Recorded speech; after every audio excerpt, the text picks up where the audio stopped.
La perpetua virginidad. Este dogma, al igual que el anterior, goza de un sustento bíblico explícito e irrefutable.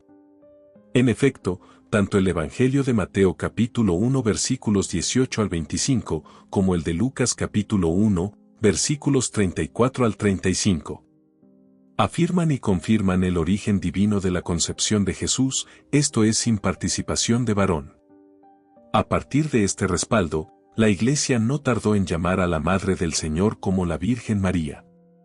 En efecto, así lo muestran particularmente los primeros credos de nuestra fe, que afirman, nació de María Virgen, credo apostólico, y se encarnó, por obra del Espíritu Santo en el seno de la Virgen María, credo niceno. Posteriormente, distintos concilios y sínodos, entre los más sobresalientes el de Constantinopla, 553, y el de Letrán, 649, respectivamente, lo afirmaron solemnemente. De este modo, la expresión la Virgen se convirtió tempranamente, desde el S2, en el nombre propio de María para la comunidad de los creyentes. Incluso para nosotros, ese suele ser el modo común para referirse a ella. La virginidad de María debe entenderse como algo ampliamente mayor al aspecto simplemente biológico. Si bien se trata, indiscutiblemente, de una virginidad de cuerpo, fue también una virginidad de los sentidos y, sobre todo, del corazón. Por tanto, María es siempre virgen en cuanto se hizo siempre y absolutamente disponibilidad a cumplir la voluntad de Dios. En otras palabras, su vida fue un constante sí al plan divino sobre su persona, él proponía y ella respondió afirmativamente con todo su corazón, con todo su ser, con todas tus fuerzas, así. Cuando se habla de su virginidad se habla de un aspecto que engloba toda su existencia.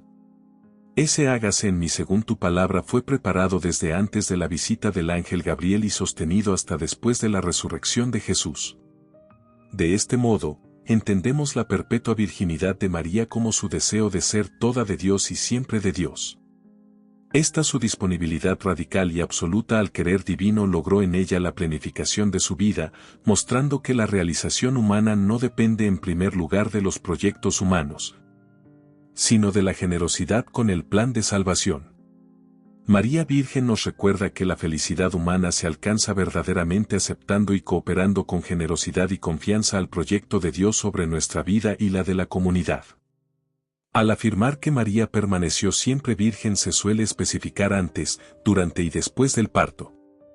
Esto porque su apertura total a contribuir con el plan de Dios no se vio afectada por su condición de ser madre, todo lo contrario, a partir de su alumbramiento se fue haciendo más libre, consciente y radical. Así, la perpetua virginidad de María nos confirma de un modo sublime que la gracia no destruye nuestra naturaleza humana, menos aún nuestra libertad, sino que la transforma, perfecciona y eleva permitiéndole acariciar la realidad divina. Podríamos preguntarnos acerca del por qué Dios dispuso que el nacimiento de su Hijo fuese de esta manera. Si bien nos es imposible llegar a una respuesta clara e incuestionable, la reflexión teológica se orienta a creer que fue el modo por medio del cual Él quiso mostrar con claridad la divinidad de Jesús. Una concepción, gestación y nacimiento así realizado solo podría ser y provenir de Dios. Así, reconocemos que la salvación de la humanidad viene en primer lugar del cielo y no de la tierra. Es, ante todo, gracia de Dios y no conquista del hombre, como afirma el teólogo protestante K. Barth. Ahora bien, lo antes dicho no es afirmado en desmedro de la naturaleza humana de Jesús. En otras palabras, aunque concebido de un modo sobrehumano, fue uno totalmente como nosotros. Siendo hijo de una madre virginal, como afirma el Concilio de Calcedonia, Jesús es verdadero Dios y verdadero hombre. Implicaciones de este dogma para nuestra vida cristiana. Desde nuestra niñez hemos llamado a María como la Virgen. Sin embargo, en no pocas ocasiones este título se ha quedado simplemente como un nombre más. Para romper ese quietismo, propongo algunas líneas de acción para que la aceptación de este dogma toque nuestra vida cristiana y transforme nuestra vida, cultivar una actitud de agradecimiento por nuestra fe y vida cristiana, la que reconocemos como algo muy superior al simple esfuerzo humano. Somos nacidos del agua y del Espíritu Santo, por lo que nuestro nacimiento a la vida cristiana, nuestro bautismo, se asemeja en mucho al modo como Jesús se hizo hombre. Cuidar nuestra pertenencia a la Iglesia. Por definición, la Iglesia es también virgen y madre porque el Espíritu Santo la fecunda, por medio de la palabra y los sacramentos, para que nosotros nazcamos a la vida cristiana. Ahora bien, esta filiación con nuestra Madre Iglesia debe ser cuidada y fortalecida, de lo contrario puede languidecer. Reconocer el valor y grandeza del amor casto y puro. La elección de Cristo de nacer de una madre virginal ciertamente relativiza la sexualidad genital y eleva el amor de caridad. En otras palabras, en una época en la que el sexo tiende a ser absolutizado, los hijos de la Virgen Madre estamos llamados a ser testigos de la grandeza y belleza de la amistad desinteresada y limpia, de la compasión hacia los más necesitados y del amor que apunta a un proyecto integral de pareja.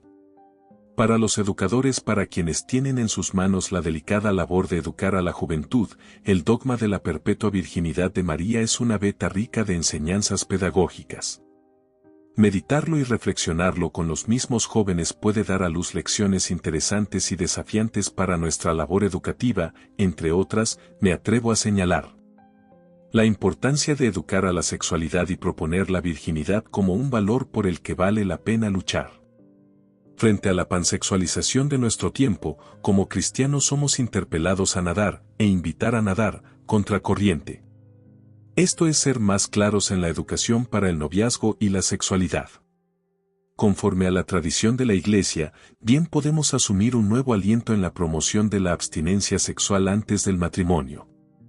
Enseñar a respetar la soberanía de Dios sobre nuestras vidas. Él puede cambiar nuestros planes y proyectos, por más rutinarios y naturales que sean, en cualquier momento, por lo que debemos aprender a aceptar con docilidad su voluntad.